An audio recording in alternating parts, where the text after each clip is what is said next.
想的是今天把这个蝴蝶的一些细节呀、拆分到位之后，教到大家如何去绘制，用不同的技法如何去绘制，然后大家回去你们这手里所有的水彩颜色随意搭配都能做得出来。比如说就一模一样的画法，我能画这个颜色的，我也能画这个颜色的，好吧？可能刚开始还没画完的时候，大家总觉得会有些许有点丑，但是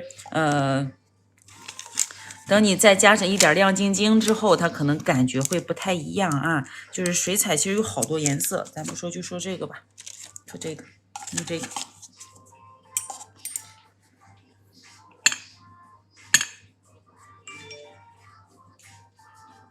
你们都有工具吗？有没有工具？水彩纸、水彩笔有没有？这个不够闪，一会儿换个别的。好了，来准备一下工具，同学们，一张水彩纸，干净的水彩纸可以跟着我一块儿去画一画，然后还要准备一下这个小水碗、清洁笔用的调色盘和水彩。另外，大家没有这个吸水棉，你们就买用那个纸巾或者厨房用纸用来吸掉笔上多余的水分啊，一共会遇到这些东西。你们这个我不建议你们自己去买它，就用纸就行。那个厨房用纸吸水是最快的，因为我这正好没有了，我没办法，我用个这，或者你们拿纸巾去用也可以，好吧？来，接下来会通过几方面去给大家剖析一下这个水彩蝴蝶。我要就是争取今天一节课，让大家以后对于水彩蝴蝶，甭管是看哪位老师、哪位博主，然后包括你想看的哪个图案，你喜欢的时候都能画得出来，好吧？水彩纸什么可以代替？水彩纸一般没有什么可以代替，你可以在你的那个写字的本上，就是 A4 纸啊，就是这种纸张上去画也能画上去，它只是没有这种水彩的表现力会更好，好不好？没有水彩的表现力会更好。好了，没事，我们先去记笔记啊。先记笔记，首先来第一个，这个其实之前给大家讲过，我先往下挪一挪，放大一下。来，先看这里，先写第一个是什么呢？就是我们之前讲过的一个蝴蝶形态。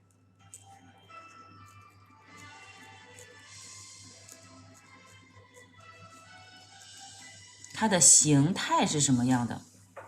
蝴蝶形态。然后之前给大家讲的是由梯形做出来的，对吧？所以来看啊，我刚刚还打印了几张图片，就拿这个蝴蝶来说，同学们抬头看，先拿这种小的吧，甭管是大的小的来看，上面最高的这个点，最外侧右上角定2个点，然后我们在左下角的这个位置定2个点，然后在它的中间这儿，连接处这儿再去定1个点，看看由它们的一个关系是什么样的，上面连接这条线，中间连接这条线，然后再把外圈的这个蝴蝶，我们先不用去看这些波浪形啊，我们就这样给它连接过去，这属于一个什么形状？蝴蝶上侧它是属于一个什么形状？对吧？再从这个点连下去，到它这个中心点的位置啊，也是一样，这边连下去。好了，我们下面再去连接，那下面又是个什么形状？梯形啊，对，也就是说蝴蝶想要画好看，或者说你们想让它漂亮的时候，不知道该怎么画，尽量上面一个倒梯，下面其实也应该是一个这种梯，或者说直的也行，所以说它是有这2个上下部分组合成的。但是这张图片它的上边和下边是均等的，但我们画水彩蝴蝶的时候，争取把上面的这个蝴蝶翅膀画的长一点、宽一点，就是宽一点，下面的翅膀窄一点。如果说有这么一个正方形的话，好，我们在下面的1/3处给它分开，然后上面是画上面的大翅膀，下面画下面的小翅膀的，就是不要说是我必须要上下一样宽，有的时候在指甲上反而不好看，好不好？然后定出中心线，那么在横线分界线的翅膀，2个翅膀分界线的这条线跟蝴蝶身子连接的地方，就是什么？它翅膀开始的地方，然后比如说上面吧，我们在这儿定一个点，左上角一个点，对吧？右上角一个点，下面呢可能说要再窄一丢丢。好了，上面是一个这个形状，下面你不知道怎么画的时候就可以这样。对吧？然后这是它的一个大体轮廓啊，大家就是日常画的时候不用考虑太多，但唯一要考虑的是什么呢？考虑我要把这个蝴蝶给填起来的话，它是这样的，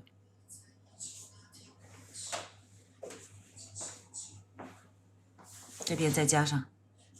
大概这个意思啊，大概这个意思。还有的老师我会发现，他教你们让你们去画这种三角形，画三角形。但是说实话，这种三角形是不对的，因为上面一个三角形，下面一个三角形，你画完有可能这两个纯直线的，纯直线它就不对了啊，纯直线就不对了啊，画反，哎，对，这样往这边走，往这边走一个三角形。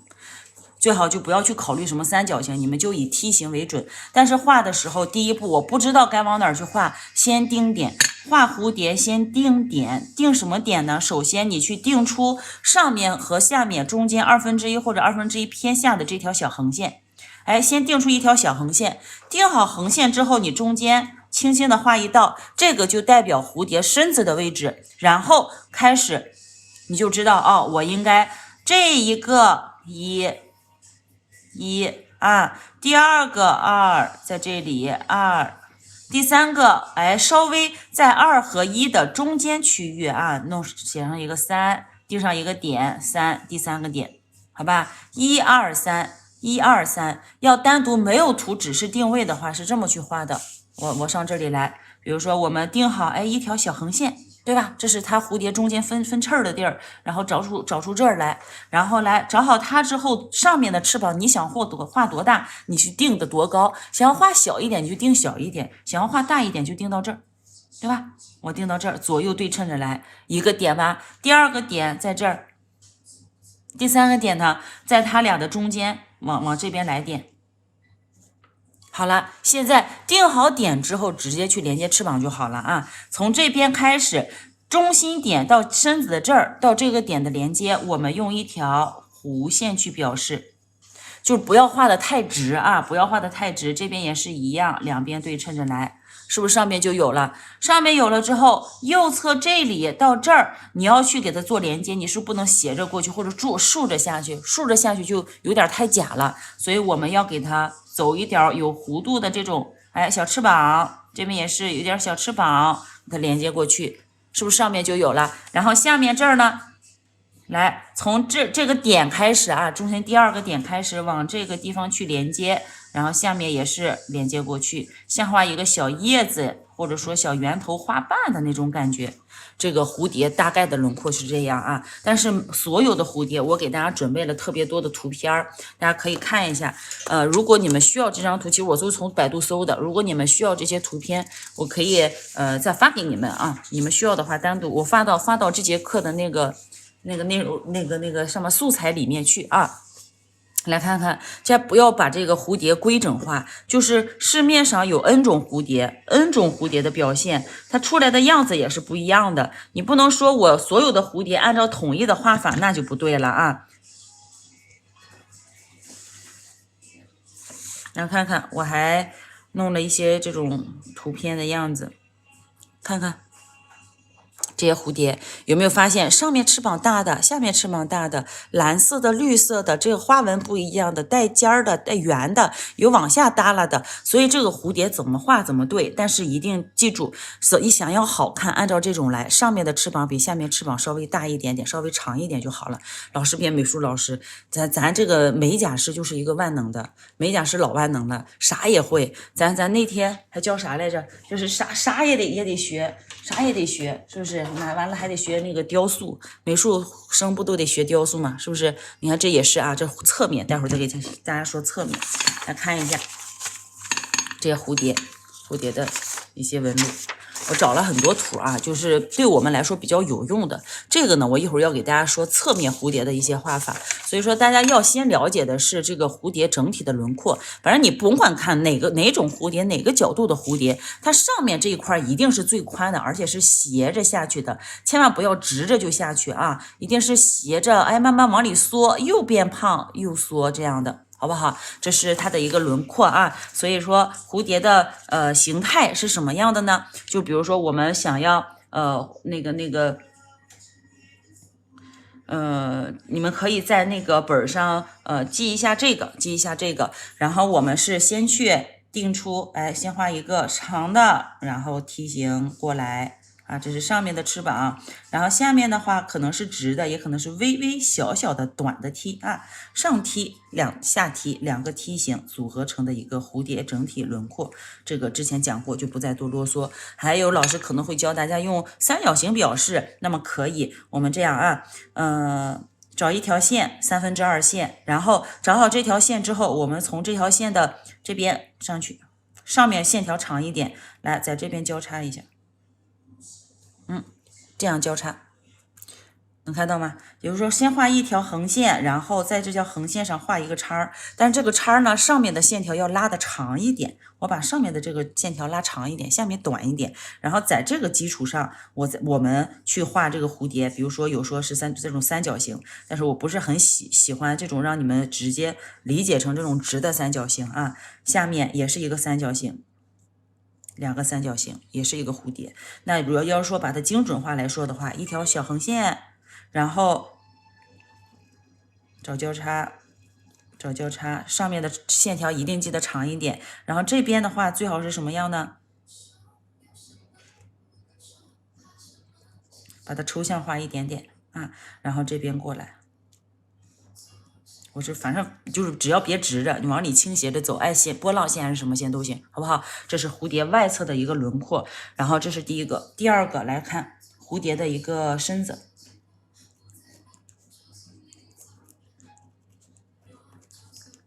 蝴蝶的身子怎么画？来，同学们，随便找个什么颜色啊？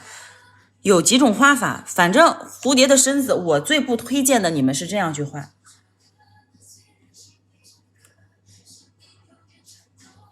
这是我最不推荐的一种，你们我还拿那个，这不是刚刚给大家看这个图片嘛，对吧？看图片，我就是也是保存的这种真实的这种蝴蝶头部，你们百度搜蝴蝶摄影作品都能搜到啊。头、身子、肚子，你看看哪个位置是大的，对吧？哪个位置是胖的？它的尾巴是不是最底下是最圆的？是不是宽的地方在中间，最细的地方在下面？这是一种蝴蝶。还有这种它也是蝴蝶，有点类似蜻蜓，头有眼睛，然后胖，手再胖，尾巴这里胖一点点啊。所以说你们要多去观察，你看这个是不是蚊子也有点类似这样？所以说再画这种蝴蝶也好，昆虫类的身体啊，你们可以先点出一个它的头部，点好头之后去找它的身子。哎，身子你可以这么画，画好之后它有尾巴呢，是不是这里要细细的拖一点之后，哎，我再去加粗。对吧？这个是不是就更接近昆虫的那种感觉？或者说来头这边瘦瘦的，然后中间偏胖一点点，这种也行，反正你不要画成这样的，好不好？然后到时候我们再加上它的一个小须子啊，加上须子它就像样了，好不好？这是从俯视图来看，一共分3步，第一步头，第二步它的身体，所有的这个翅膀，记住，所有的翅膀都是连接在中间这一块的啊，然后再去画出它的屁股来，它的屁股是不长翅膀的，来看看。所有的翅膀都是连接在身体上的，下面人家是当啷着它的肚子。别有的同学画着画着啊，把这个蝴蝶直接从这儿就开始连上去，是不是就错了？对吧？所以你们要掌握好蝴蝶，看看下面都是空的，头露着一点点，身子底下露的更多一些，是不是都是这样的？所以说观察好了这个之后，我们再去画身体就不会出错，啊。比如说我现在一个头，然后身体。屁股好，我要连接翅膀了，那我的翅膀一定是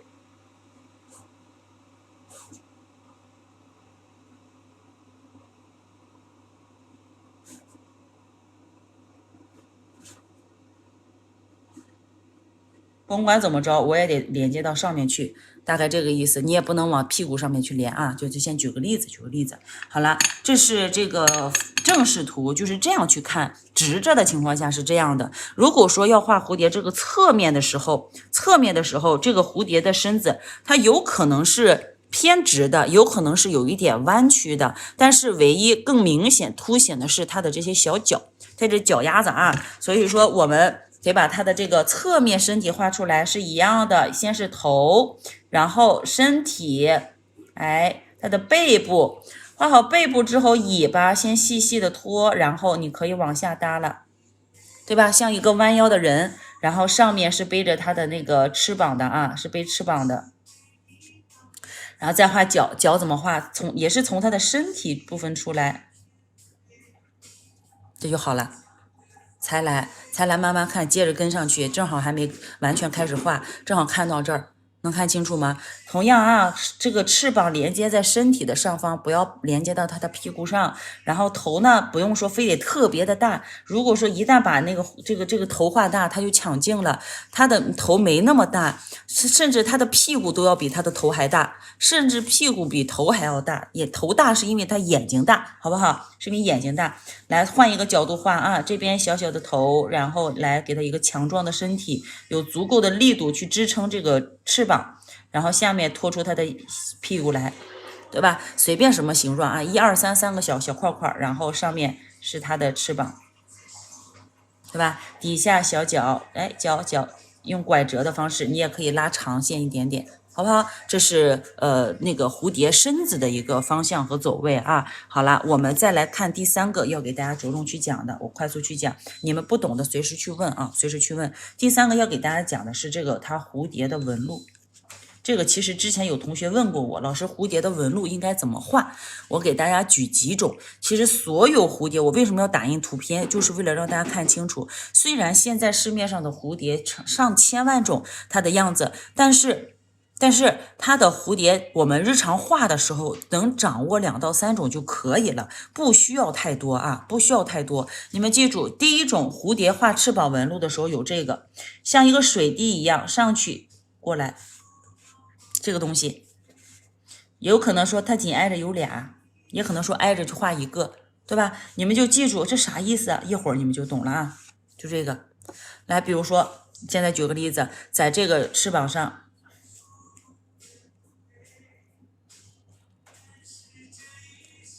哎，比如说这是一个翅膀，然后你要画这个纹路的时候，好，我给它，对吧？放到中间。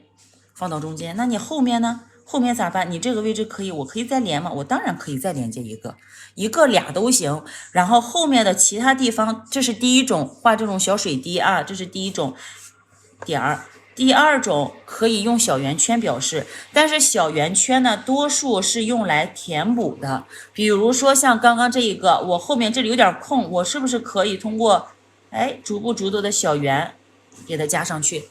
这是不是也是一种蝴蝶的翅膀？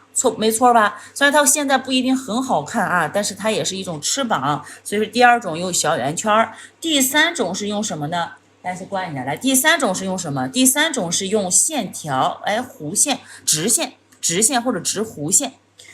有弧线，我们就可以去给它打一个叉啊，连接个 Y 字，或者说这种。反正都是由一条弧线组合出来的，好不好？各种线条去给它进行平行或者放射状的这种交叉啊，交叉。比如说再就再拿画一个翅膀吧。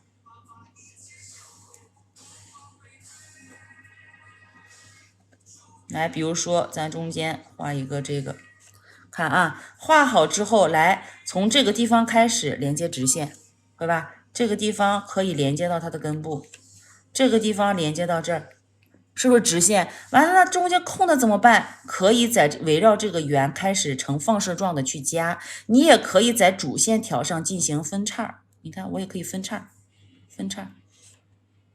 是不是连接上了？这样大家能看懂吗？是不是这个蝴蝶就满起来了？那中间可以加吗？你可以在这个圆里面再加，你也可以在圆里面再分叉。反正蝴蝶那样子那么多，你怎么能保证？你看就这个意思，就这个意思。看看中间有个圆，外面歘一个圆歘。现在是不是能看懂了？你要用圆点表示还是用什么表示？这个也是有一个，它翅膀还挺漂亮，还是透明的，然后连接出来歘。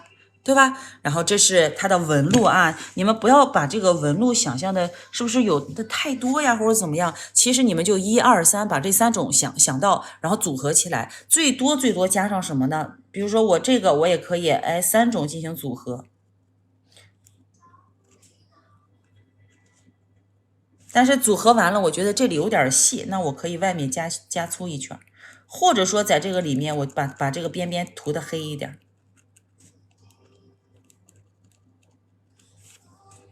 对吧？是不是就有了？这个能看懂吧？能不能看明白？现在你看，现在这个蝴蝶样子这么多啊！我给你们看这张图。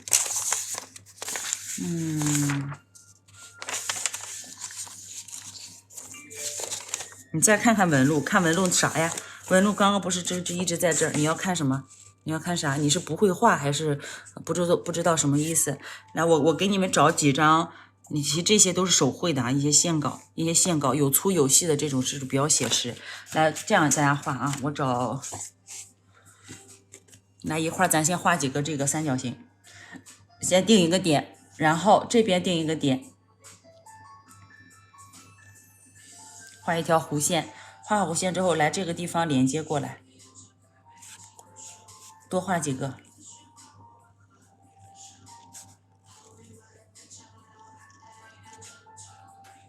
多画几个，下面也可以画上。下面画的时候从这儿连接，你可以底下可以画圆的，我也可以画这种底下圆胖的，也可以去走这种菱形的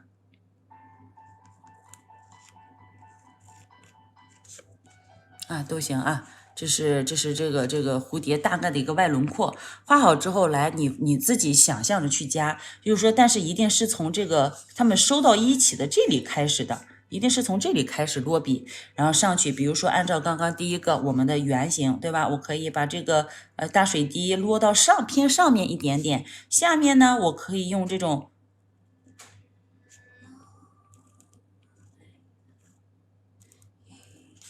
放射状组合，下面可以做个一样的，就是但是比例要缩小，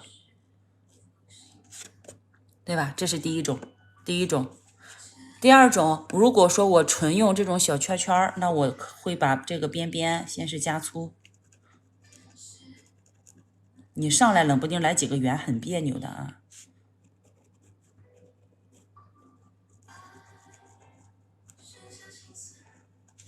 好，然后中间我会，好啦，然后下面干啥呢？我可以全用线条表示，比如说线条。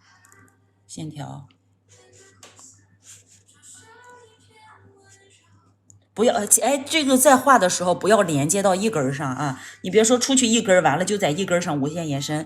它这是蝴蝶纹路，它不代表是那个叶子，不是叶子的叶脉，没有一条主的，它可能有一条，也可能有2条主的这个纹路啊，也可以有其他有平行的，是不是这个也是一种纹路，对吧？下面好，我们用同样的去给它搭配一下，你也可以说这种和这种2个进行组合搭配。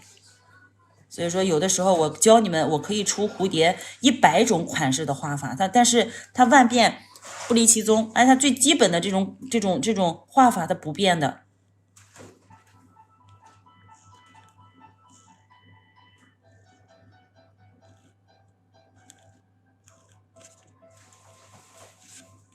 对吧？第二种，现在看起来有点别扭，但是待会儿上指甲画的时候，你会不会觉得难受？然后我要说随便，你看这个。你边缘是不是不用画圆，就是连接这样的也行？但是你看都是呈放射状的往外去开的线条啊，呈放射状往外开的线条。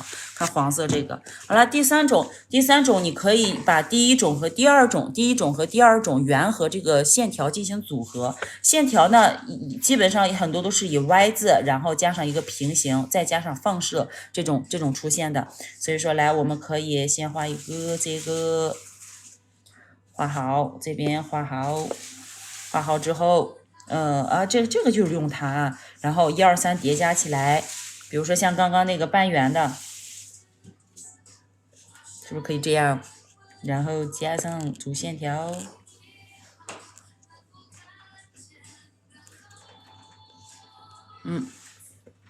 现在能懂了吧？没问题吧？没问题，同学扣小一。我不知道今天应该人不多啊，学的人不多，但是那个能再看直播或者回放的同学没有问题的话，咱们就往下走，好吧？就往下走。好，来蝴蝶的纹路，这是第3个要大家必须准备画蝴蝶，水彩蝴蝶之前必备的。然后第4个要学的东西就是我们水彩的那些技法，但是水彩可以用到的技法我们都学过，学晕染的时候也好，学什么也好，都学过水彩的技法。就是通过这些技法，我们可以做出不同款式的一些蝴蝶。比如说第1种平涂。平涂法，平涂直接就是用笔的侧锋去上颜色，对吧？笔的侧锋上颜色，平涂。第2种常用到的渐变法。第3种常用到的可能说是这种湿阶，像我刚最开始那会儿我在画哪个来着？画这个的时候，你看它是浅色深色过渡很自然的这种揉到一起的，这是用的湿阶的方式。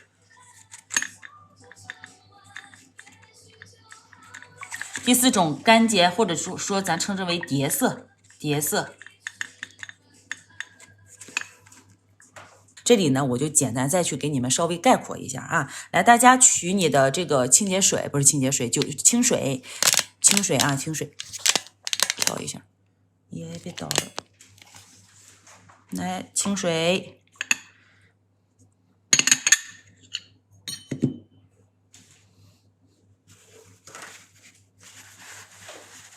有个调色盘，我先放一边，等等啊。你们准备一下你们的水彩纸，或者说本子纸，或者说是还有你的那个调色盘，准备一下。没有调色盘的，家里找个小盘子，不用的以后你就拿它当水彩盘就行。水彩盘尽量用白色，不要买花里胡哨的颜色。调色不要用花里胡哨的啊。来，刚刚是到这个了啊。那我们选一个自己喜欢的颜色。什么叫做平涂法？平涂画蝴蝶。再带绿色，调色，调出喜欢的这个颜色来，搅拌，永远画不了一样的。一上假面就歇菜，控水量。我现在一下子我不知道为什么脑海中你为你迸现的2个词儿就是控水。你的水量掌握不好的话就画不好，而且在指甲上画一定尽量选用鸡皮磨砂，就是普通磨砂封层，不要选择革粉磨砂。革粉磨砂不容易上色，有的时候带不住，永远画不了一样的。我也画不了一样的。没有任何一个人他画画第1次和第2次能画出一模一样的效果来，好吧？来，平涂是什么意思？笔上来用笔尖整个给它调好颜料之后，调出你想要的这种偏浓稠一点点的质地，但是不能太干。我先说好，不能太干。你取色的时候，同学们抬头，你也别拿着个笔尖在这蘸就完了，要让笔里面外面全部去填饱颜料。所以说，哎，慢慢压开，稍微压一下。扭动，这个笔尖前端就全是颜色了。平涂指的是在纸上，比如说我要左右画，我的笔是垂直在这儿的，左右，那个笔就跟你平涂的方向垂直起来。如果要上下去画，那你笔可能要转到这边去，上下，这个叫做平涂法，直接压笔，通过笔的侧锋去画出一个那个想要的图案形状啊。等临摹，先临摹再画啊，先临摹。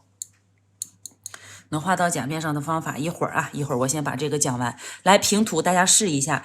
笔上有尖，我们先利用刚刚的那种方式，先用轻轻的拿这个笔尖儿去拖一个小角，拖好角之后就画这个啊。你们看着上面的轮廓来，把笔压下去。你看，边往下走，边拖，边去压笔。压好之后，快到结尾了，来抬，收到一起去，能看见吗？再看一次，细细的出来之后，来压笔，拖，然后抬笔收。这个大家应该会啊，因为我们练彩绘的时候也教过。这儿画好之后，我可以在旁边，我再去拖一笔，2笔，一个小蝴蝶翅膀，上面的翅膀完成。再看一次，我再画另外一种啊，再画另外一个，拖，提，收。旁边拖压抬收，对吧？如果感觉不对的时候，你们是可以我再去描一下，或者我再调一调。毕竟咱学过那个轮廓，对吧？轮廓应该是什么样，不应该是什么样。如果说某个位置感觉形状不对怎么办？我们用笔尖去给它调节一下就好了。还有，你实在不会画的同学，你是不是可以你先画出，我大概描出它这个蝴蝶的轮廓来？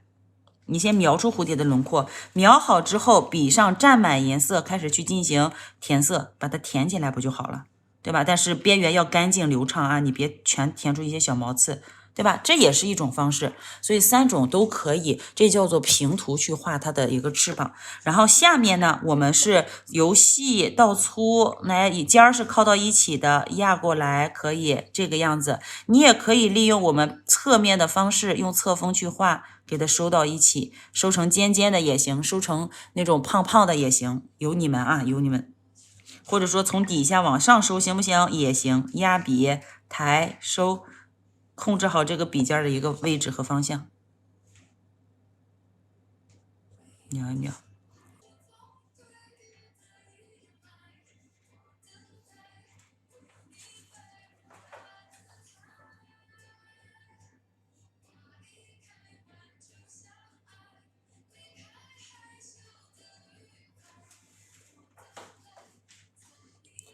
失群，别连到一起去啊！不要连到一起去。哎，这个就挺好。你看这个同学，同学们抬头看啊。如果你们画成这个样子的话，我现在需要你们调节2个。第一个，两侧的这个地方和这个地方不要太垂直，这边要么再长一点，要么把要么呢就把这个地方看，把这里。再往下拖一拖，2个翅膀中间留的缝隙不要太大，把这个位置给它填起来一点点就好，好吧？不要填到这儿啊，就斜着这么过来填过去，把这个地方填起来，2个中间只留一道小缝隙就好，不要留的太大。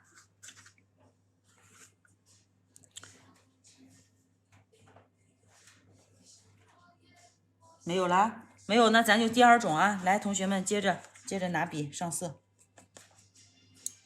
就掌握好轮廓之后，才能接着往下画。轮廓都不行的时候，就先不要考虑太多啊，先不要考虑太多。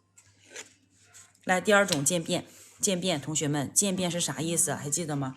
先用笔去蘸取我们调好的这个比较浓的颜色，看还是现在画左边的啊，画左边翅膀，先去画出一个小尖尖。涂出这个蝴蝶最头上那个小尖尖，颜料稍微多一点。下一步去洗笔，把笔洗干净，去掉多余的水分之后，来用干净的笔在这个颜色边缘线开始去揉揉揉。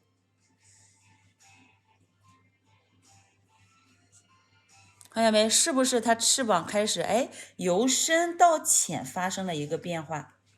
对吧？如果大家需要从翅膀向外去过渡的话，那同样，如果这里啊，这是它的那个蝴蝶的身子，假如这是蝴蝶的身子，如果想由内向外去过渡的话，你们可以把颜色是不是点到这里，点好一个小三角的尖尖之后，来洗笔、涮笔，用干净的笔去过渡这个边缘，左右涂，揉揉揉，边涂边控制这个那个蝴蝶身子的形状啊，不要画着画跑偏了，好吧？不要画跑偏了。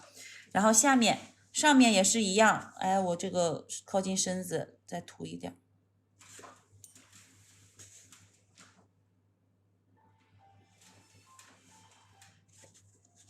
对吧？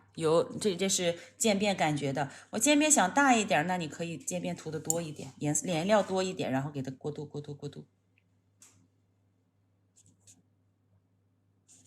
它过渡开，对吧？这是用渐变的方式去画蝴蝶。一会儿咱好好去画啊，好好去画。来换个颜色，这太丑了，紫色的。来再看一次渐变，翅膀，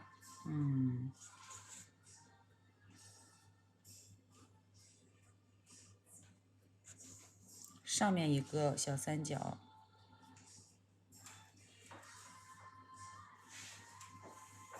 下面一个小三角。现在只是上色，把笔洗干净之后，笔上水不要太多，然后开始揉啊揉，揉啊揉。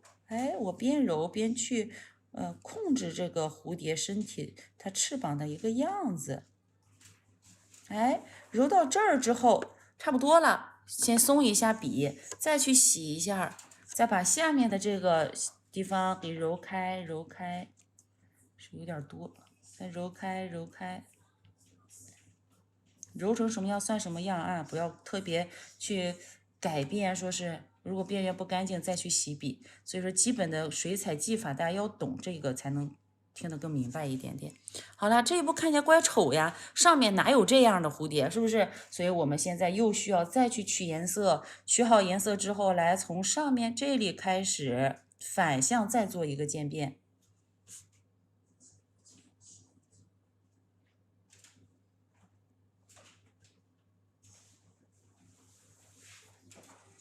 反向再做个渐变，是不是就有这意思了？下面也是一样，我取好颜色之后，在这个角角上，哎，我稍微给它来点颜色，然后再去给它做一个小渐变过渡。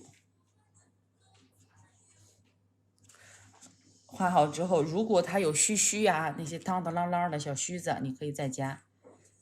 这边可以再加，哎，再加深。如果不需要，那就这样了，是不是？这就是用渐变方式去画的。然后世界呢，其实就相对比较简单啊，相对来说更好画一点点。其实就是我们先用平涂的方法哈，来看啊，先画出一个蝴蝶的身子轮廓、身子的样子。画好之后，来趁着这个水没有干，看啊，趁着这个水还没有干，我们去选取第二个颜色。看好，同学们，趁着水还没有干，选取第二个颜色，我直接点到，哎，我想要晕色的地方。这就是为什么要留缝隙，你不留缝隙，两块颜色就坨到一起去了啊。来，给它点上。好，点完之后再洗一下笔，涮涮笔，去用渐变的方式揉一下这个边，去吸一下水分，揉揉边。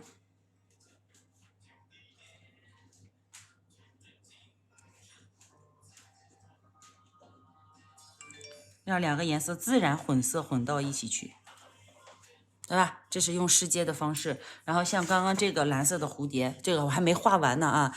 现在能不能看出来？就在趁着浅色蓝没有干的情况下，又加的深色。深色加到的哪儿啊？加到靠近身子的地方，翅膀的4个角上。这里正好给大家说一下，甭管大家要用哪种方式去画，你们记住，蝴蝶深色区一般来说，第一个靠近身体，就是靠近身体的地方。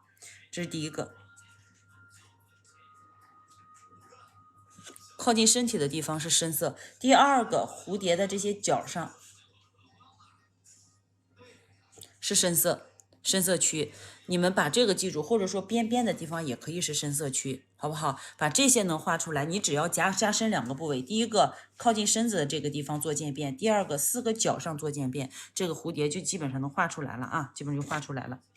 好了，这是我们用湿阶的方式，还有叠色呢，咱待会儿再说。先用叠色，其实就等第一层干透之后叠加第二层，一会儿给大家说了。来。先是第一层浅色叠色啊，画上面的翅膀。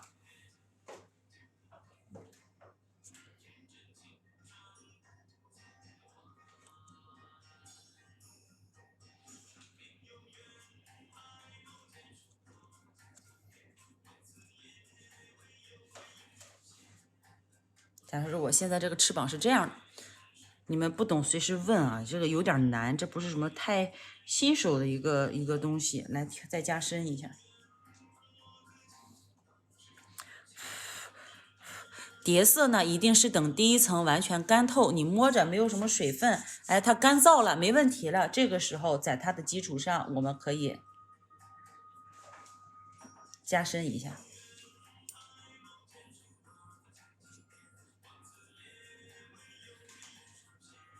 叠加，这要叠加或者说加深，对吧？往上去加，去加。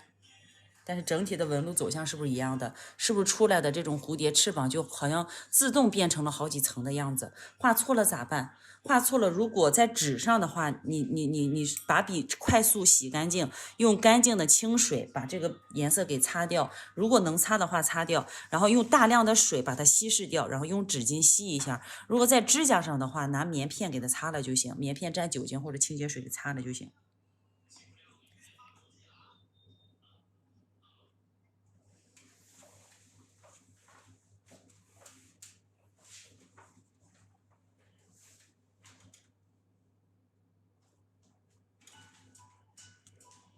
对吧？这是用叠色的方式去绘制的。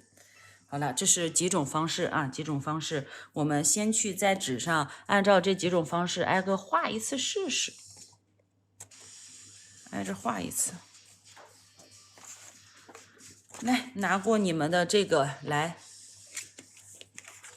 我这个是用了3瓣翅膀啊，能看到这个铅笔的印儿吧？3瓣的翅膀。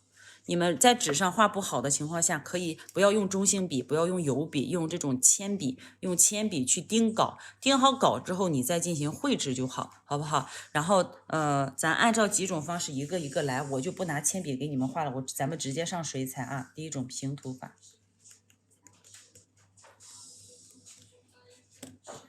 去色，选用也可以，你们也跟我一样吧，用一个蓝色和紫色，好不好？蓝色和紫色。颜色调多一点点，这个蓝色浓度不要太大，就是不要太深，颜色不要太深。是，对对对，我就是咱店里那个，就咱店里那个。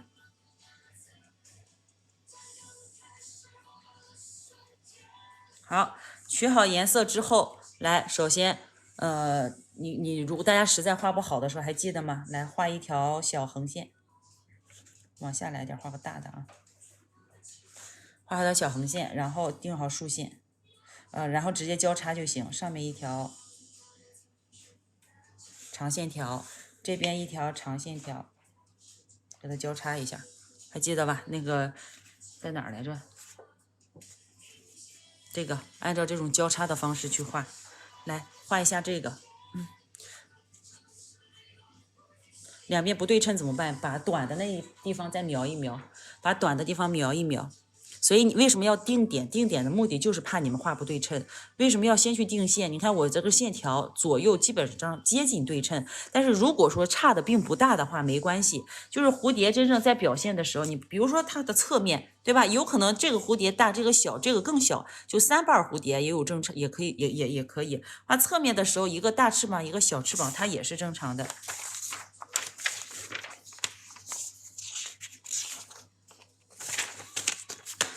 看这个，对吧？这边整个翅膀全是展开的，然后这边呢细细窄窄的啊，这是透视关系的这个啊。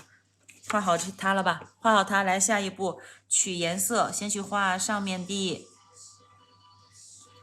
来画上面的，沿着这条线啊，不是说在这条线里面去，你如果实在画不好，咱就在这条线里面，你看，先细细的拖出来之后，来开始中压笔。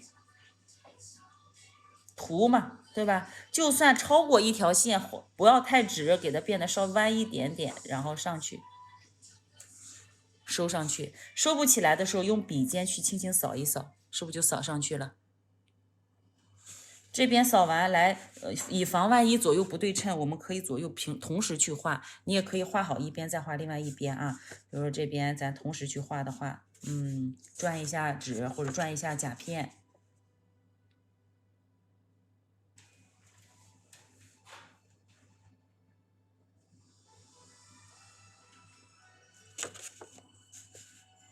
然后收一下，给它收上去，好吧？你看我这个也有点不对称，无所谓啊，不要紧。比如说就是有点不对称的时候，轻轻下来，我给它描一下，啊，我稍微描一描，画到这儿，慢慢来啊，同学们。水彩多调点，太少的话很容易干，很容易干。上面第一笔画好之后，来第二笔紧接着在它的侧边下侧往同样往中间的那个地方收。注意控制笔上的颜料的多与少，颜料不可以太多，水不要太多，一旦太多你就画不好了。来2遍给它描下去，你看自然挤出来一个纹路就挺好看。平涂啊，直接涂，你可以再去把这个涂一涂，你也可以不用涂，这个没什么硬性要求。反正一会儿还要画纹路，边缘就算不规则也可以啊。这是上面，下面的话我们换一个颜色，但是注意两侧这个地方2个颜色不要混到一起去，稍微留一点点空隙。第二个，咱们用这个品红，胭脂也行，好鲜艳的，加点白的进去。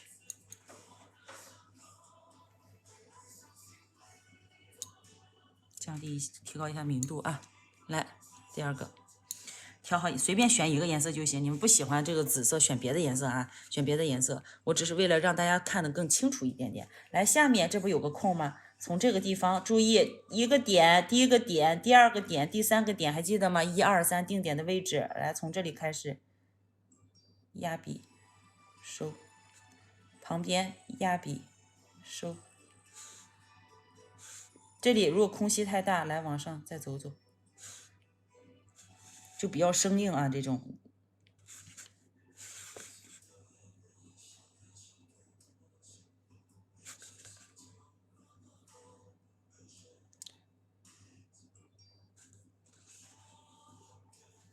像不像拼接的？不太好看。先会画了再说，先不要管它丑不丑、均不均的。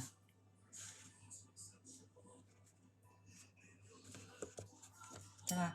其实一个颜色会比现在更好看啊。如果觉得确实有点丑的话，我会稍微给它加一点点颜色进去。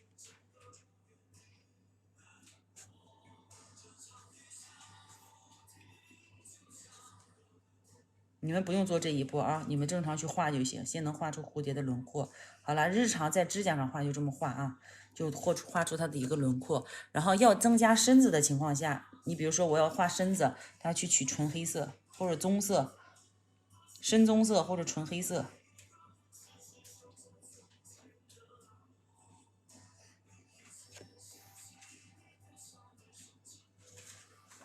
还记得身子怎么加吗？头、身子、尾巴、屁股，来加上它的须子，须子可以一长一短，也可以断断续续的，不用非得特统一啊。这是一种平涂的方式画蝴蝶，这个颜色随便换啊，颜色随便换。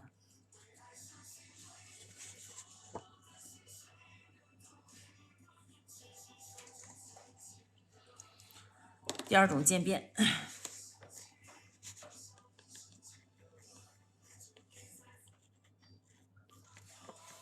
先去用深色定出这个蝴蝶的身子的位置。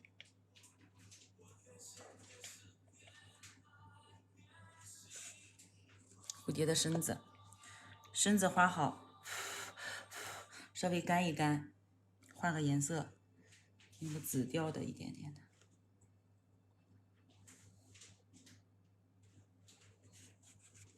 来，开始上面同样的，在它的身子的地方，你也可以实在画不好的同学可以去拉斜线嘛，对吧？这种交叉的线条，你就知道往哪边去画了。画上一个小米字，来，然后画好它之后，从身体的开始点个点儿，点3角，这边点3角。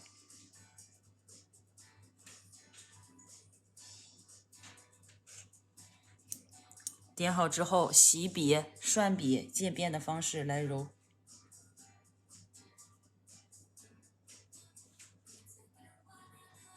揉到后来感觉颜色变得比较浅了，但是又不会特别的浅的时候结束，是不是有点像画花瓣的样子？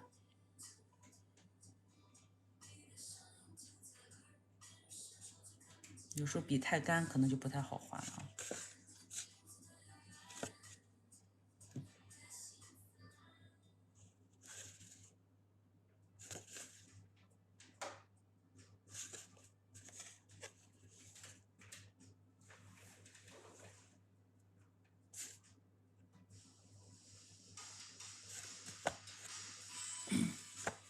下面。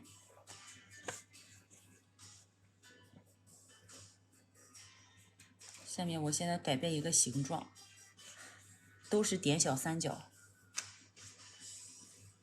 过渡揉开揉开，由细到粗，就有点类似水滴，或者说是你把它当成一个花瓣去画啊，它就变漂亮。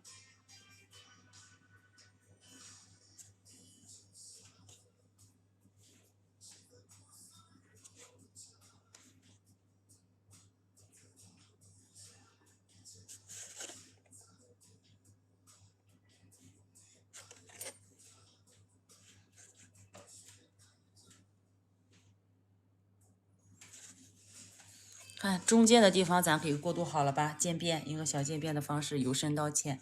等这里过渡好了之后，我们下一步来再由外向内去画，由外向内换这个蓝色的啊，换个颜色，你也可以用一个颜色都行，无所谓，无所谓。来，外面找好它外侧这个点。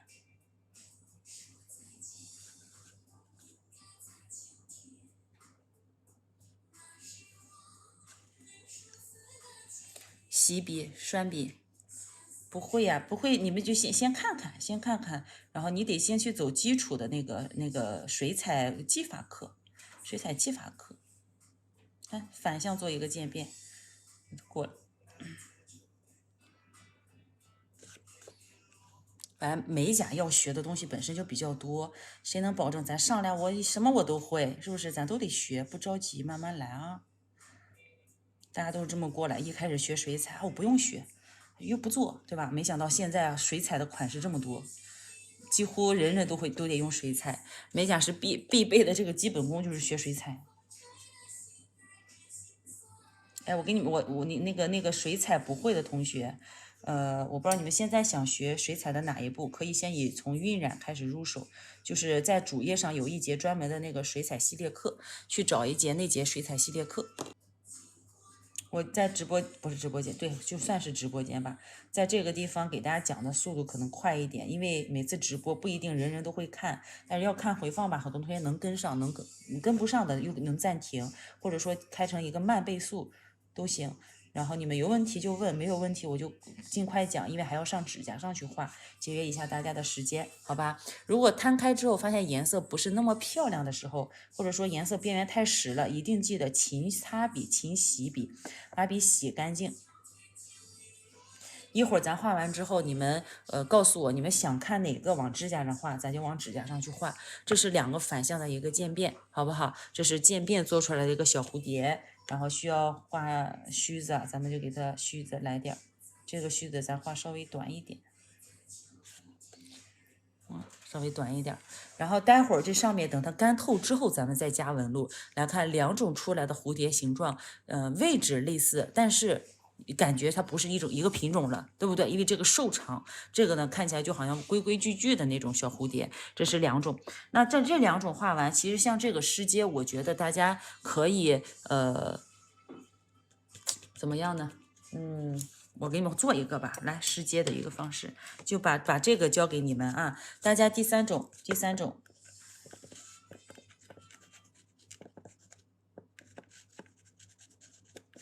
好。来，我们先去画出蝴蝶的一个身子，用铅笔或者用你的笔画啊，用铅笔画。画好之后，来开始给它画出蝴蝶的这个，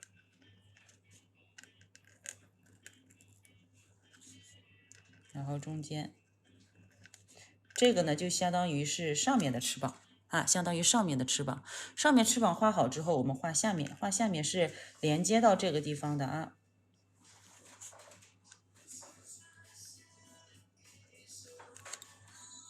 这样，我先给你们演示一下。等把这儿画好之后，来用浅一点点的水彩色，调的水多一点点，颜料少一点点，浅一点点的水彩色多取一点，整个这个蝴蝶全部上色。水量我不管你的颜色有多浅啊，反正一定要水量贼大，尤其是在纸上画，纸上它特别的稀色，沿着你画的这个圈圈。当然指甲上也能画这种，也能先用线稿表示啊，先去上线，然后再上色，但是一定是用专门那种不会溶于水的那种铅色。铅笔。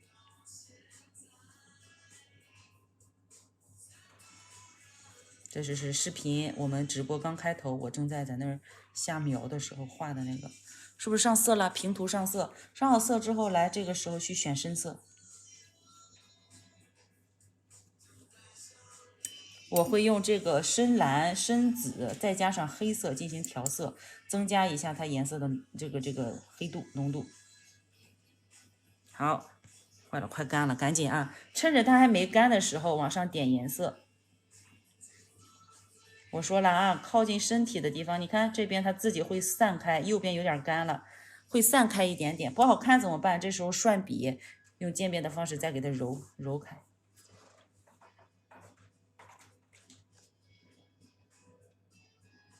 不要怕水多，在纸上做最不怕，不要怕水太多，在指甲上不行。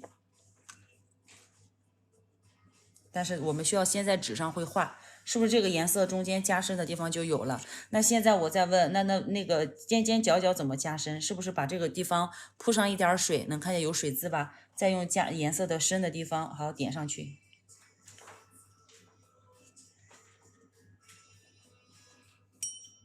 感觉不太自然，继续用渐变的方式去揉边，揉边揉边。好，右上角左上角。我们就直接用渐变法了啊，我们就不再时间了。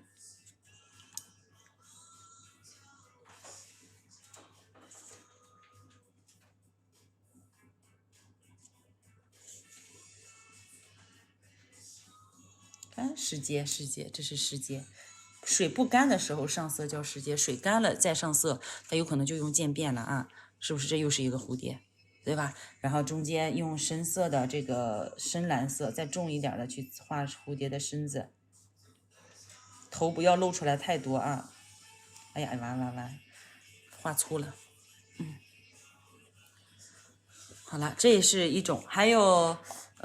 要教大家画的是蝴蝶侧面的一个画法。侧面我现在就教一种，剩余的我觉得你们应该能掌握，因为刚刚我在教你们去练这个的时候，其实你们就相当于已经会画了一点点的侧面，会画一点点侧面。其实把这个蝴蝶先画一半儿，先画出一半来，然后再加上2到3笔，它就是一个侧边蝴蝶啊，就是个侧边蝴蝶。侧边蝴蝶得看它蝴蝶侧到什么角度。如果说，哎，这是一个那种侧面画，对吧？我要把这挡住，是不是蝴蝶的一半？那右侧呢？你可以画的这种细细窄窄的，往这边飘，它蝴蝶就是这样开的，就好像要趴下来的感觉。然后往这边走呢，它有点往下扑的感觉。还有一种是纯侧面，纯侧面就是画一半，然后加上一个弯弯勾勾的身子，就是它的纯的侧面。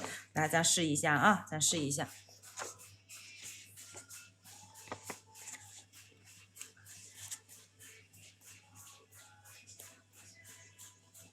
一会儿再加纹路，咱先把这个轮廓画好它，技法轮廓画好，然后再加纹路就快了啊。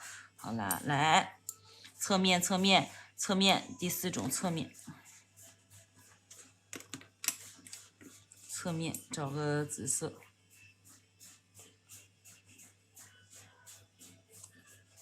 一会儿我用这个紫跟黄色调一个啊。来，侧面，比如说你要先画左边吧，侧面的画法，来从这儿开始。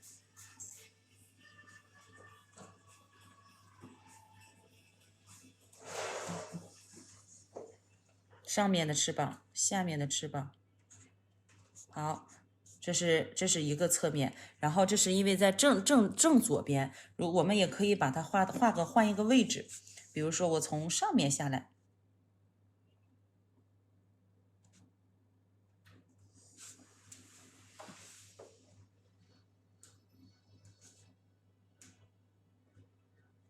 我感觉你们要跟不上了，盲猜你们就跟不上了。你看我刚说完，刚画完渐变，没事，后面慢慢看，咱有回放，不要紧。咱们真的是，我那时间长，慢慢我都懂得你们现在的一个节奏。这是上面的啊，来，大家先跟着再画一次，来跟画一次，就是上面往下走的这种，一会儿身子会画在底下的这种啊，再画一次，看这个笔的方向就行。笔是这么着，它有尖儿在这儿，那笔尖儿的就这么放，看到没？放下去之后压笔，抬笔收成这个尖尖。那这边不够宽呀，没事儿，你可以再来一笔嘛，对吧？2笔完事儿，留点空就留点吧，不要紧啊。然后画出下面的那个翅膀，注意2个翅膀中间留好空隙，是不是就有了？看起来是啥呀？看不大懂，对不对？再画个另外一侧的。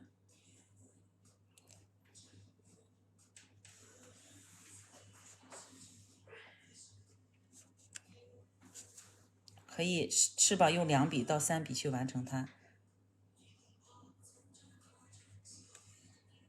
另外一边的，反正有长有短就行啊。这边不好看，再加一下。好，画好它之后，等它稍微干一干，我们去选一个稍微再重一点点的颜色，用叠加的方式，或者说你们就用刚刚那个颜色干啥呢？在这个蝴蝶，你看，比如说现在是这样的啊，我们比如说它2个蝴蝶重叠，如果正侧面是挡住，但如果稍稍交错就会露出来一点点，所以在这个基础上，我会在它的旁边，看这儿，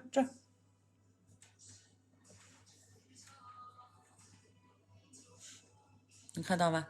就好像后面被挡住的那种感觉一样，后面被挡住，你当然也可以挡在这个翅膀的后侧啊，比如说这儿。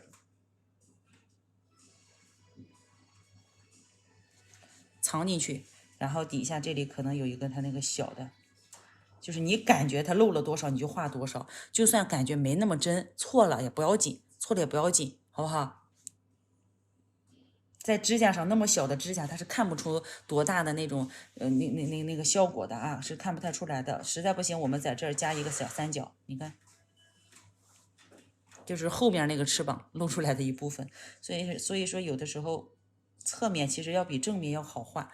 侧面比正面好画，唯一要注意的就是它透视关系。最常用的是什么呢？就是这种，我画好一个之后，比如像最左边这个没画，比如说像这种，我画好一个之后，我在它的前边平行的再给它压一道，但是一定2个翅膀要保留缝隙，这就像后面那个翅似的啊，这就相当于后面那个被挡住一半的翅膀，类似于这种。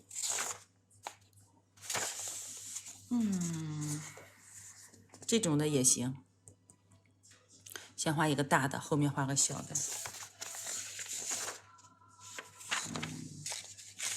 就留点类似这种，前面一半，后面一半挡住，就这个，看画完一半，另外一侧再平行着去画这种折起来的蝴蝶。所以说你们有时候不会画的时候，去找找这种线稿图啊，或者说工笔图案，或者说找找那个写实类的蝴蝶，看着真实的去画。像这个怎么去画？来看看，像这种的就是刚刚那个，咱先画翅膀啊。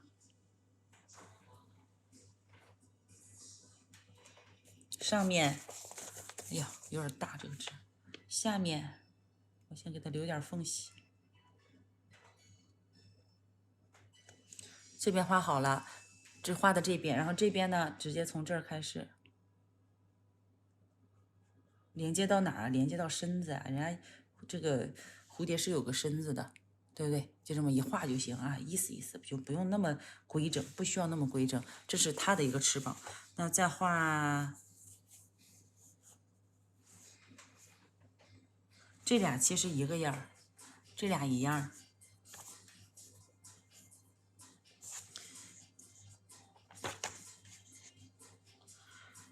再画个这种的吧。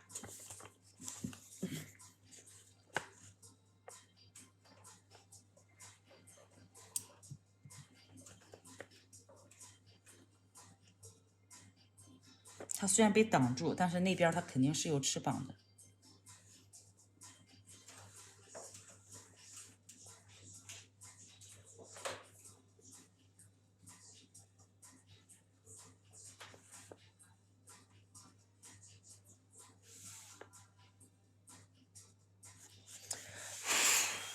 来用干叠的方式了啊，同学们。刚刚是因为它挡着不多，所以我们用缝隙来表现，改变一下。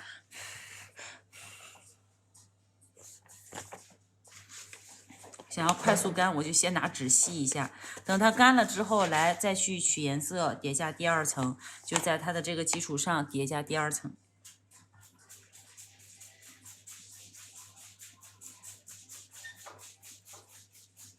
看，第一层浅一点，第二层等第一层干透之后叠加第二层，第二层颜色近实远虚，越靠近你的颜色越要重一些，然后这里画上去，下面这个地方去挡住它。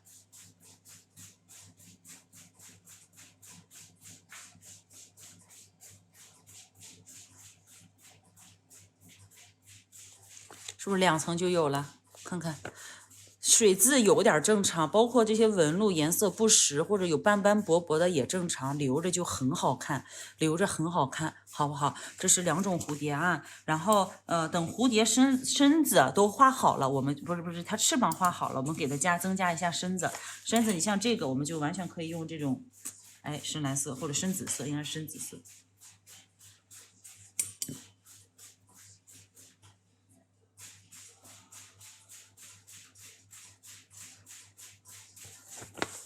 来给它加上，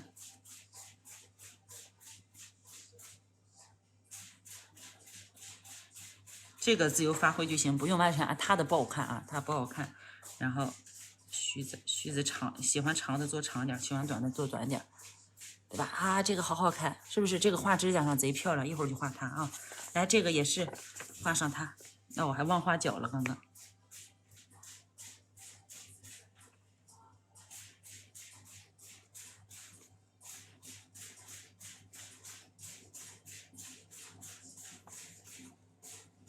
有样吧？出样了啊，就是出样了。这不 A4 纸上吗 ？A4 纸也能画。好了，我们现在去增加它的纹路。现在几点了？3点多了，1个多小时了啊！咱快画。来，现在增加一下它的纹路。纹路还记得怎么画吧？我们忽略掉它原来的这个，你要看着这个图画也行，你也可以自己按照自己的想法去走。比如说，我们最开始不是有那种圆嘛，对吧？那种圆半圆过来。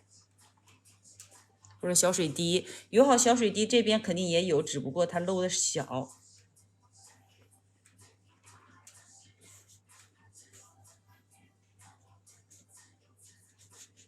好，然后开始放射状的线条。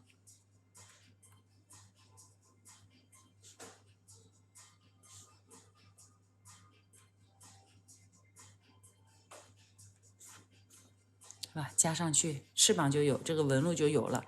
你也可以按照它的来啊，也不用非得一模一样。然后下面这个也是，下面这个其实这种感觉的也行。如果觉得不好看，也可以增加。而且像画这种蝴蝶啊，它的那个叫什么来着？颜色你们可以有的时候可以用咱们水彩里面那种珠光色，去画也挺好看的。我这个纹路就属于随机画，随便画，想画啥我就画啥。这不就有了？所以这所有的蝴蝶啊，加上它的身子，加上它的纹路之后，都会变得不太一样。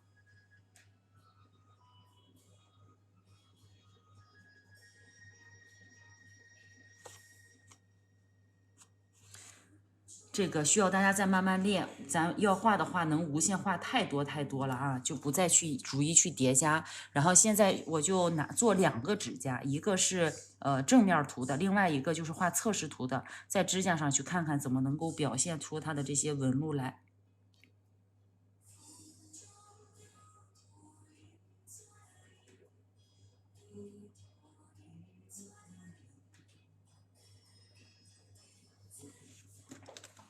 好吧，来，大家准备甲片，甲片上呢，我们涂一个这个白色甲油胶。一般来说，我们会用彩绘胶打个底去画，用彩绘胶打底画。我呢，就是为了快速啊，为了快，我就直接整甲涂白色了。你们可以先用白色彩绘胶画出蝴蝶的轮廓，然后在白色彩绘胶上去涂磨砂封层之后，然后再去上色，再上色。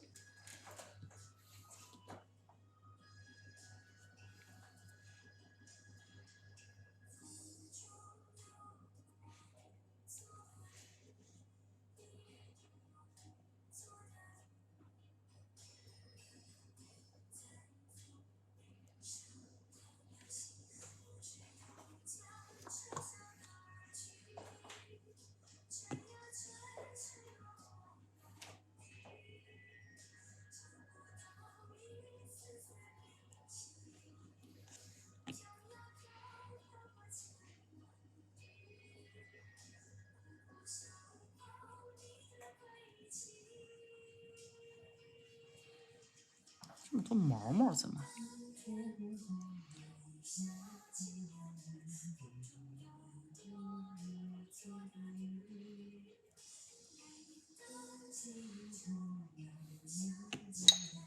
找个灯。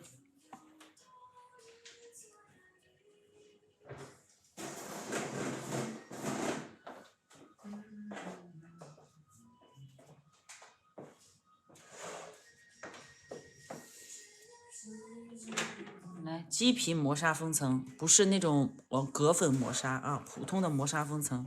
鸡皮磨砂，鸡皮磨砂会让水彩的上色度会更高。然后照完灯之后，我们涂上一层。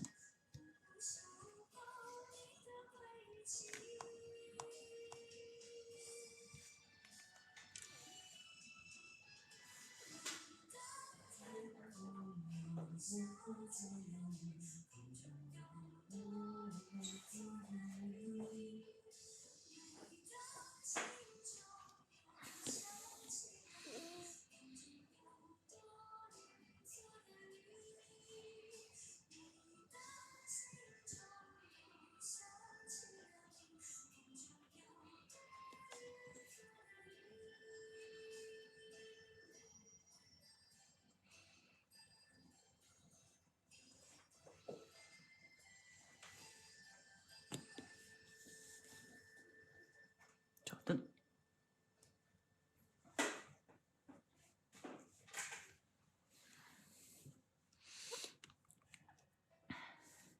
会很有成就感的，慢慢去画。然后我一会儿会画两个，第一个先画这个角度的，因为这个角度相对来说用的会比较多。第二个画一个正视图的，就是不画侧面的。侧面你们可以叠加，比如说我在一个指甲上可以画两个蝴蝶，第一个我用画这个，第二个画这个，然后另外一个呢我就画一个完整的大的，你们看看纹路的叠加啊。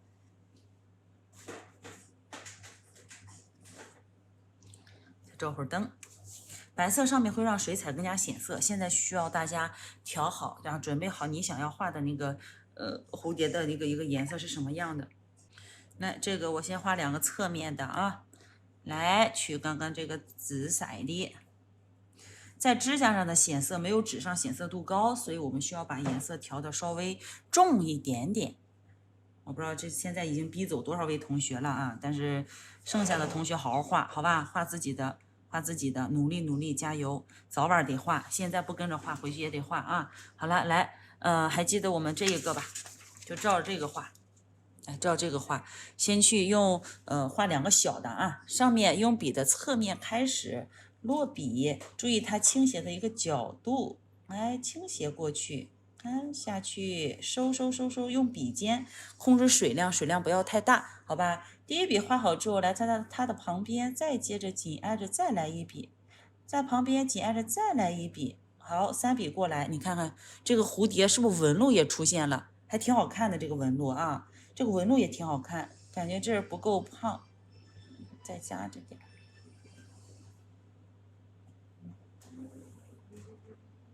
有水珠的时候，把这个往身子这个根部这儿去聚就行啊。上面画好了之后，我们再去画下面的。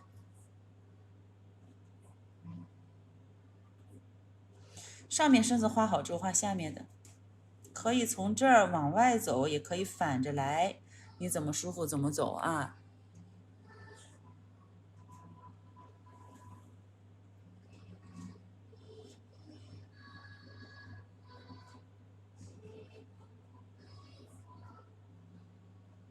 多好看，看多好看。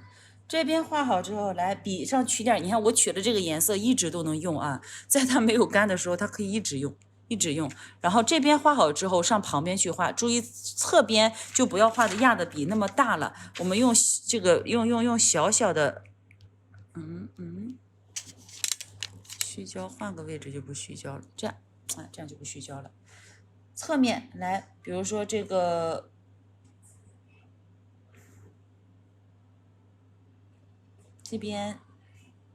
这边加上一个，在这边加上一个它后面的一层啊，用笔竖着画就行。压笔，收到哪儿呢？收到上面翅膀交界的地方。如果感觉一层好像有点太浅，你可以用笔，哎，我在这旁边描一描，故意做出一些这种小纹路来。其实你说在这种情况下，你还需要加什么画什么蝴蝶的纹路吗？说它自然的这种纹路就挺好看，对不对？上面的这种小蝴蝶，这个小蝴蝶，然后顺便画上它的身子啊，我就直接用这个深紫色画了。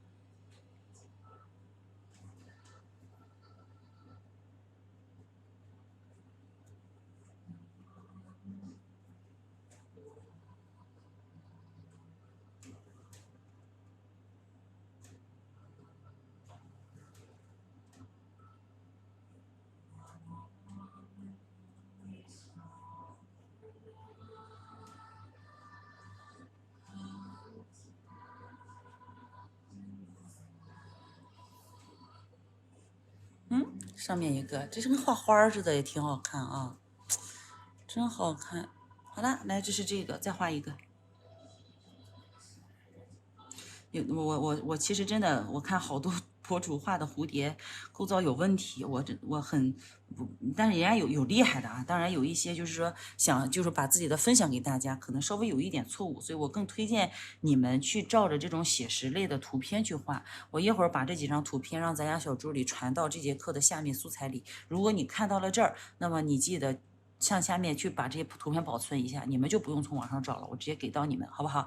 来，第二个啊，第二个画，我会先用一个把水量调多一点点的浅色，用浅色的去画第一层花，不是第一层花，我用的就是咱自己家的，这不主页在咱小店店铺里都有十几块的一支水彩笔。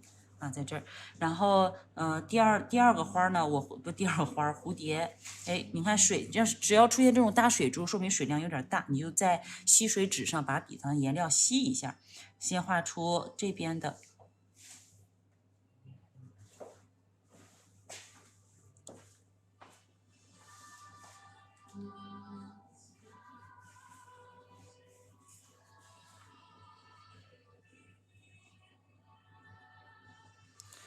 来，记得吧，第一层画好之后，稍微等一会儿，我们再给它描一次，在中间描一描，故意做出它的那些纹路感觉来。但是一定是跟着第一层的那个大小去画的啊。好，画好之后，我们现在取稍微重一点的颜色。但水量不要太多，同样像画小的话，用笔尖取一丢丢的颜色就好了啊。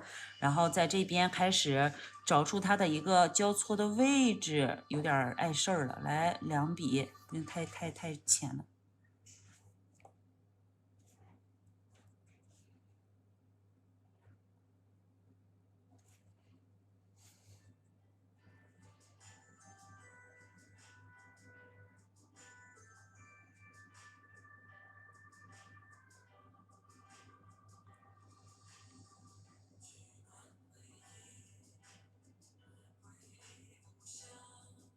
相当于在后面的那层前面再加上一层，颜色不够深，稍等一等，等它干一干再加，不然它中间的那个纹路就是水跟水渍跟水渍呈现的那个纹路出不来。第二层能明显的看到比第一层深吧？就是颜色你们随便换，别跟着我由着我这个一个一个来，自己随便去换。这是两层的，就是画的这种，看就这一种的。侧面叠加的，所以我有的时候更觉得上面的这种会更好画，也会更好看。下面这个吧，大家需要有的时候找出它的平行感觉来啊，因为位置又不够，我还不能画的太长，一画圆了吧，它就不够，不像样，是不是？这个也是一样，来给它加上身子。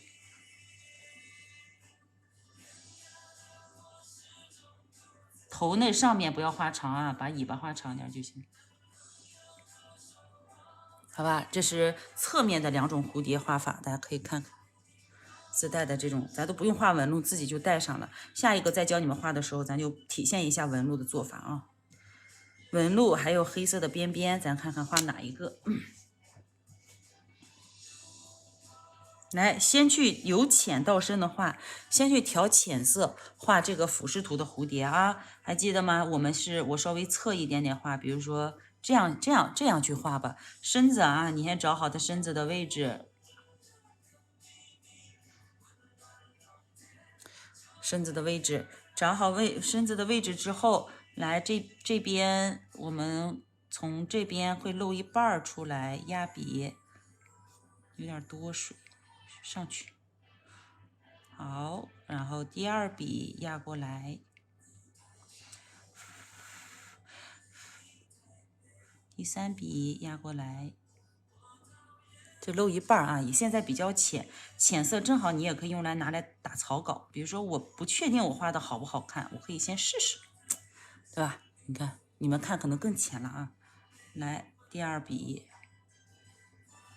想要有纹路的时候，比如说我想，哎，上面色彩和色彩中间叠加一下纹路，那也等第一层干，等第一层干透之后，干了之后，你再按照咱们那种压笔的方式去叠加第二笔，你看是不是纹路就有了？能看出2层吧？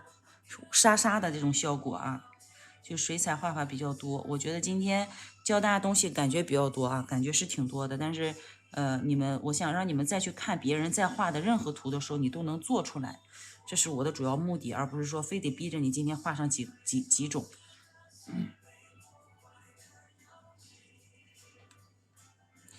看的别人能临摹出来，然后自己画能创造出来，知道用哪种方式去画。这里有点脏了，我有点长了这个头，我就用笔给它擦一下，用干净的清水揉一揉，或者拿个棉片蘸酒精给它擦掉。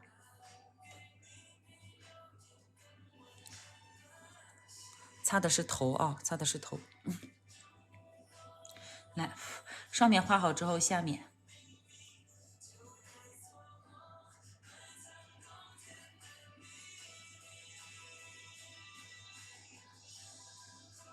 是不是一个蝴蝶？有点浅，这里留着是画须子的啊。可以漏一点，你可以往上，可以往下，这就是最开始定位的一个问题。然后我们现在加深一下。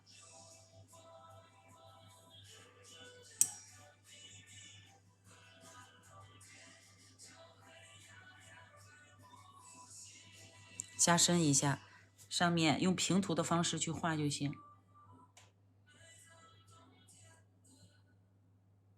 水多不多？现在能看出，为什么情况下算水多呀？老师，你看看，刚刚这个水渍叭叭的跑，这就代表水多。纸吸掉，吸掉之后，先不画那边，这边加深。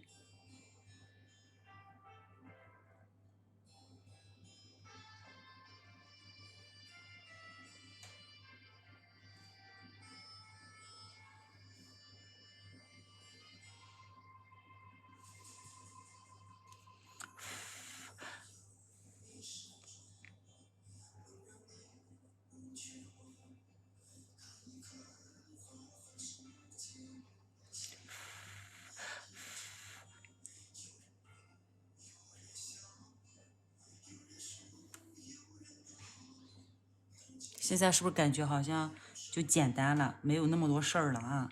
没那么多事儿了。哎，那会儿画的那个呢？或者做个渐变色。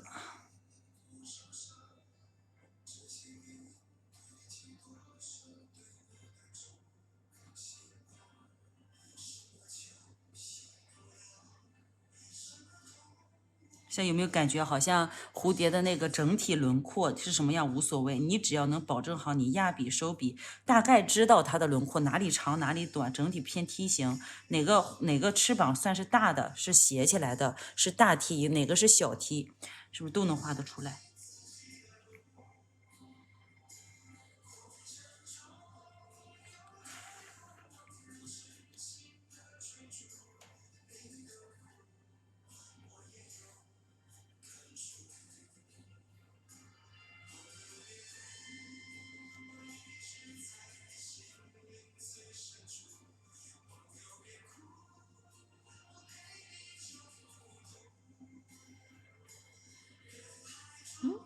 这是这样的啊，就是这种，然后上颜色之后会比较好看。像这个上面不够亮晶晶的，咱水彩里面不是有这种不灵不灵的颜色吗？你可以加上去，让它的指甲会表现得更那种亮晶晶的效果。你当然没有的话，也可以用甲油胶代替，这种带闪粉一点点的胶代替。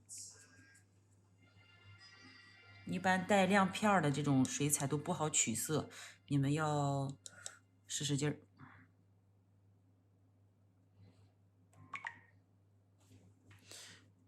这样里面就会一会儿干了就会亮晶晶了。这是一种啊。然后我再给你们画一个渐变的蝴蝶，你们看一下啊，我把这擦掉了。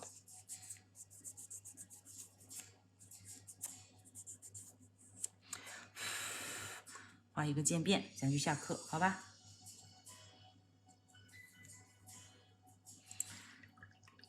渐变用蓝色，用这个，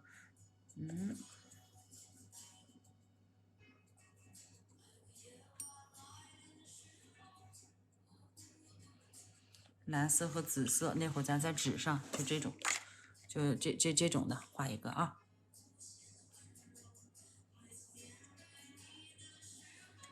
笔上取色不要太多，控好水量。然后像这个在画的时候，比如说我们先去定一个身子的位置，意思意思就行啊。定好之后来取色，取好颜色。现在颜色要浓一点了啊，不能太浅了，这个太浅渐变不开。把颜色调浓之后，在这个上面啊，先靠近身子的地方来画出一个小三角。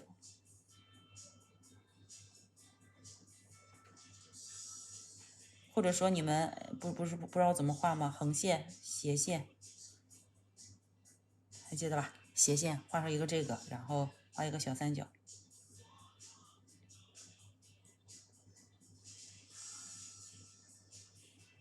就是点上一个小色块，点一个小色块之后，洗一下笔，涮一下笔，用干净的这个笔上是清水啊，是清水，然后开始揉这个边。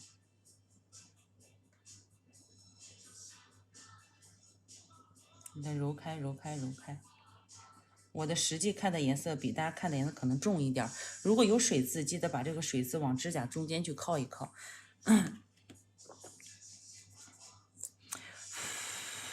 看不清，给你们再重新画一个，这儿啊。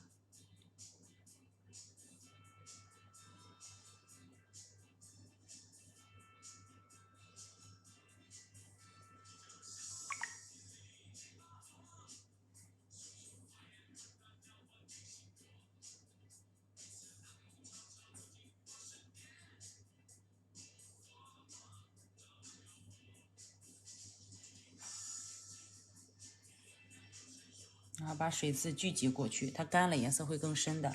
那边一会儿再去加，另外一侧加上。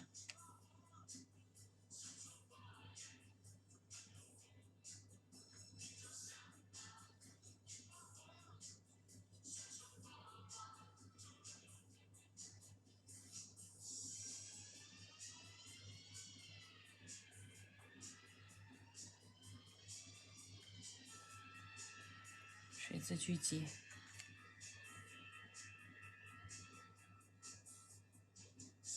这个在指甲上做渐变比在纸上要难得多。它难在哪儿呢？就是你们涂好颜色之后，如果去渐变，笔上的水不要洗得太干净。你可以在纸上就不要洗笔了，就是点上颜色之后，在吸水纸上把这个颜料多吸掉。吸完之后，拿这个笔直接上这儿去过渡。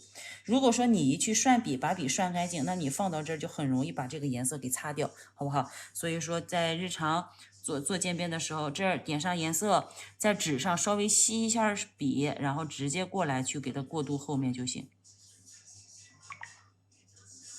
啊，直接这么去做就好，好吧？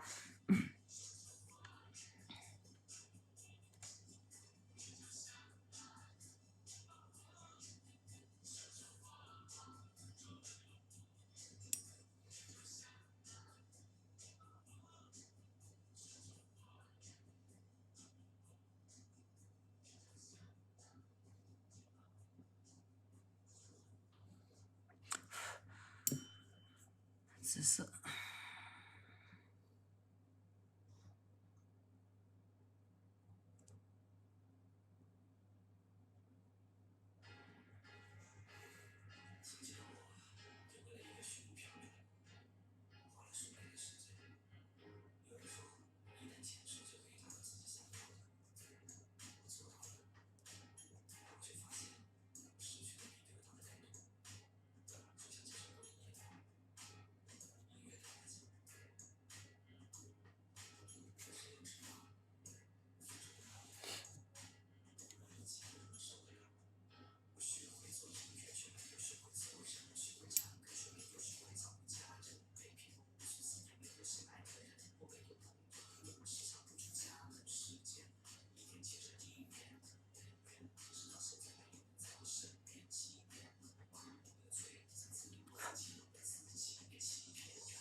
黑色怎么发棕？暖黑色，有点不好看。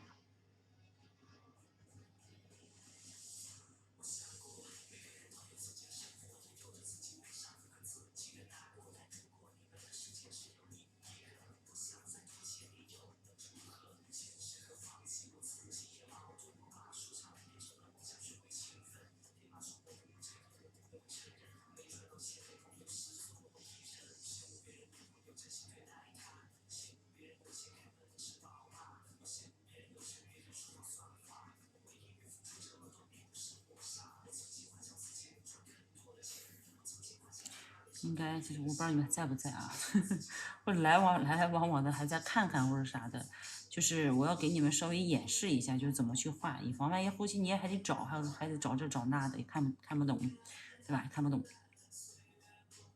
就是更推荐你们呢，就用平涂的方法去画，画出那个纹路来，自带就挺好看的。就不要想老是我要给渐变填色，怎么样，指甲上的上色度跟纸上完全不一样。你纸上挺好看的时候，指甲上可能就丑的不得了，丑的不得了。好，我就不画了啊，就这吧，再画就丑死了。然后一会儿呢，大家可以用，因为水彩你去上色那个线条控制不好，你们可以用那个拉线胶或者说彩绘胶去增加一下它的纹路就好，好吧？变成黑色。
烟雨一点点啊，喷上一点，还在，兜还在啊，太好，兜还在，就是这个做的稍微那种偏烟雨一些，就是上面那个洒墨，你们知道咋弄的吗？刚刚看到没？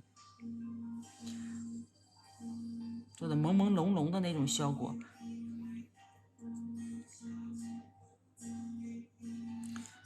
没看懂的再看一次啊！取好这个颜料笔上多来点，然后在上面去啪点上去，点出来的就是那种效果了。做的是两种，第一种你要画干净的就干干净净的去画，要烟雨的就开始去晕染，边缘不停的揉边去给它过渡出来，最终效果就好了啊！就效果最终就出来了。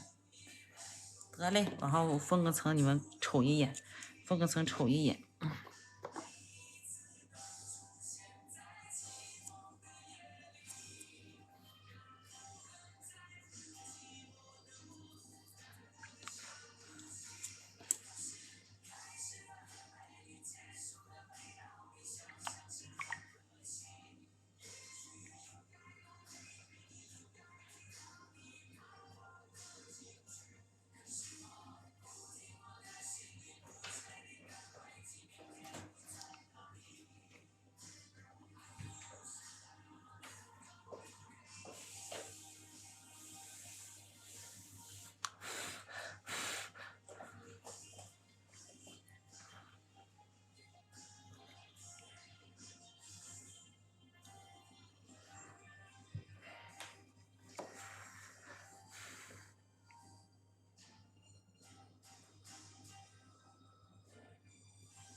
好了，封层完事儿，下课。